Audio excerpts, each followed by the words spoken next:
Okay, this is the progress report on this particular unit, which is an audio amp that will go right here in that spot, this will be amplifying the signal generator. Yeah, this is the control grid unit that controls the control grids of the power tubes in the main power amplifier. You want to kind of walk through what we have here so far? So there's the filament power and the plate power, and then the grid shunt regulator for the power amplifier. So this is the current that the grids are drawing, and this is the currents that the plates of the audio amplifier in here are drawing, and then this is the alternating current signal drive to the grids of the tubes in here. So this is basically going to be a 30-watt audio amplifier. So you could actually hook a speaker to it. And put just about any audio source right into it? Any line level. But no, this one requires actually a higher level. This one will not work with line level. It's made to go with that HP oscillator in there. So you need one more stage. You got to get it up to about like a half a watt, something like that. So the output of that audio oscillator right there will go into here, which will amplify this signal before it's amplified again additionally by the 810 tube. So this brings it up to 30 watts, and that'll bring it up to about 1200 watts. So it starts here, 30 watt boost here, 1200 watt boost here. So it's 1 watt to 30 watt to 1200 watt. And then this has a couple more tiers on it. I think one or two levels. So when it's done, it'll stack about maybe this high, 13 inches. 13 inches, yeah, somewhere around here. And I think that's is that pretty much the last component for the audio rack? Yeah. So when that's done, then the entire audio rack is finished. Yeah. And we're still working on the so this RF side. And now this is to run the Tesla transformer. So we're working from the other end back. Mm-hmm. So considering the Tesla transformer as like the antenna, and then we're working our way back to the transmitter, which will fill that empty rack. And then the Tesla coils, I already kind of showed the end plates and I think the full-size rods. For just $3 plus free shipping. Just go to Harry's. So these are the rods that are cut to length, and it'll be 8 of these all the way around this cap here with the same size plate for a potential coil, and then 8 of these at a different length all the way around with 2 bigger plates for the current coil, and those 2 will be an extra coil, and there's going to be 2 extra coil sets, and they can face each other in 2 different directions depending on what you want to accomplish.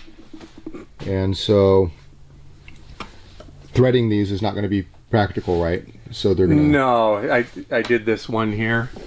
Where is it? It was too much work for what it ends up being. Yeah. So what we're going to do is they flex too much, right? So yeah. So we'll mark it. I'll mark it with the caliper very precisely, and then I'll make a score on it with a triangle file, and I'll go back in and I'll make the grooves with a round file. That's so they'll be perfectly spaced, but it'll just be the grooves just on one side where the wire touches to wind the wires around. And again, this is GR10 or FR4, just like the green circuit board material. Very, very strong. And this is part of one of the tiers on the 30-watt amp. Yeah, this is the output transformer and its associated condenser. So that's where the 30 watts comes out. So the output of this will go into the 810 amp. Yeah. Power amp. Okay, so in radio RF terminology? Yeah, the 810s, that's the power amplifier, the PA, and then the 30-watt unit is called the exciter. So instead of operating like in megacycles or whatever, this is operating in cycles per second. So it's operates between the very low frequency band and the ultra low frequency band. And what is that in cycles per second? The ultra low frequency band is from 30 to 300, and 300 to 3000, and the very low frequency band is 3,000 to 30,000. So the modulator transformer is rated from 100 cycles to 8,000 cycles per second. But if it's dealt with cautionly, it shouldn't have any problem operating up to 15,000. You just got to start worrying about burning the insulation up when you raise the frequency past a certain point. So 100 is at the bottom end? Bottom, yeah. So it's not suited for bass or anything like that, really? Well, no, this thing's actually, it's made to operate in the voice frequency band, which is basically 300 to 3,000. Mm-hmm.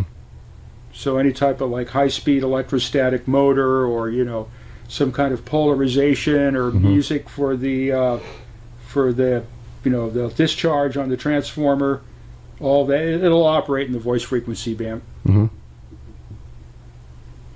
So this should be getting wrapped up here possibly next week if we get all the parts in. Yeah, there's about 4 more days of work involved with this, maybe, or 5. Mm-hmm. Once everything gets figured out, then it kind of goes pretty fast. A lot of wiring. Mm-hmm. Got a lot of parts still coming in. Yeah.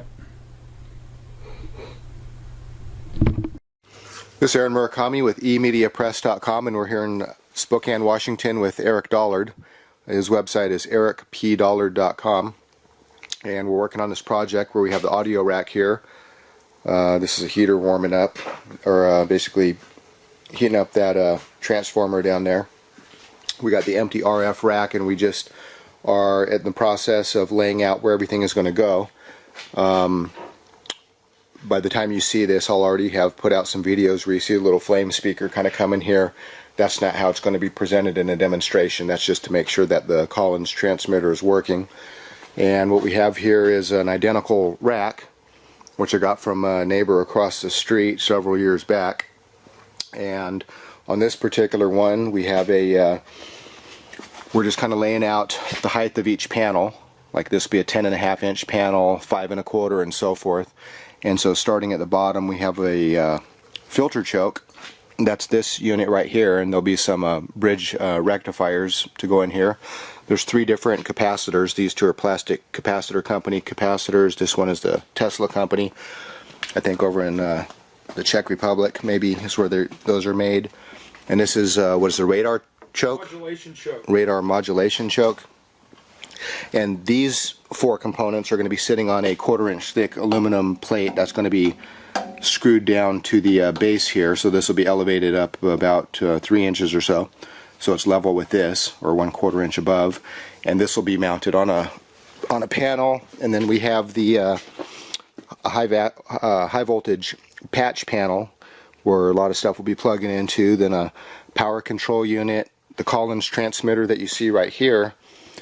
That'll go in this 10.5 inch space right here. Then there'll be a little 1.75 inch panel here, which might have some lights and switches and whatever. Grid control unit right here. This will have the tuning unit here, and by the time you see this, you'll see a little arc kind of coming off here playing some music, and this is tuned for the frequency that this thing is going to be operating at.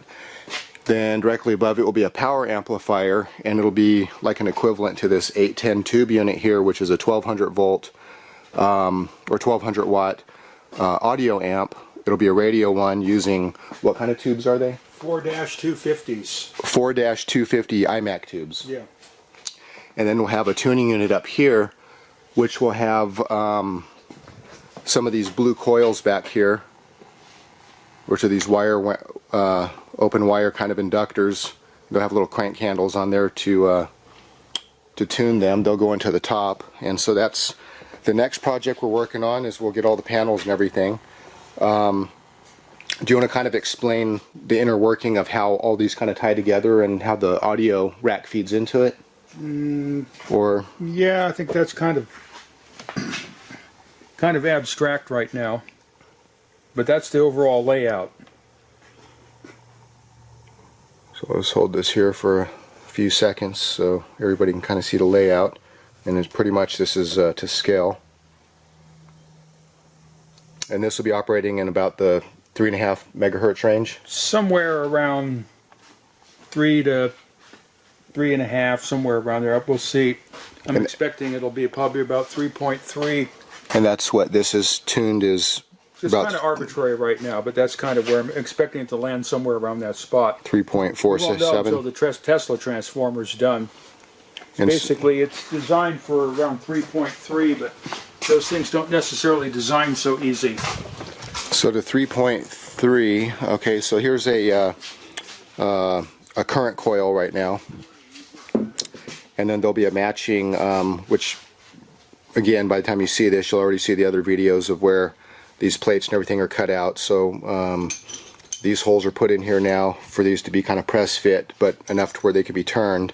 All these have to be hand drilled or hand sawed precisely, and the bare copper wire, kind of like this, will be wound around it, and we'll use this copper thing as the form.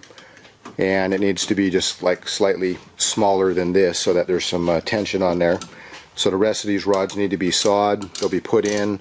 There'll be a potential coil that matches up to the current coil, and there'll be two sets, and these will be on stands and everything. But this is where we got so far. Jeff just put this together recently, and had used some other wire to just kind of mock it up. So it's going to look good and it's going to perform really well. And these will, of course, be tuned to whatever frequency we're going to be doing out here. Do you have any comments, Eric, on the RF rack? Or No, not right now. so what's the next process of like, let's say once we get all these kind of put together, it's going to amplify. This is basically a 100 watt RF unit. And it's going to take it up to a maximum of about 4,000 watts. Peak impulse, or No, how it'll be did you refer? 4,000 watts CW. Okay, and that's essentially what this power amplifier is going to Yeah. amplify it at. And then once the RF rack is done, then what's the method of tying the audio to the RF as it comes into the Tesla through coils? the network on the bottom, and that combines the DC power with the audio power to produce the modulated power. So basically, the audio is hooked in series with the DC power supply, and that modulates the DC, and then that's what runs the tubes in the power amplifier. So there's a network here consisting of this Tesla capacitor and this oil-filled radar choke, which is called the modulation choke. So that's the modulation capacitor and modulation choke. And that feeds the AC from this into the DC on this, so that the AC audio becomes superimposed on the DC power that runs that rack, which will be 2400 volts AM and 4800 volts CW.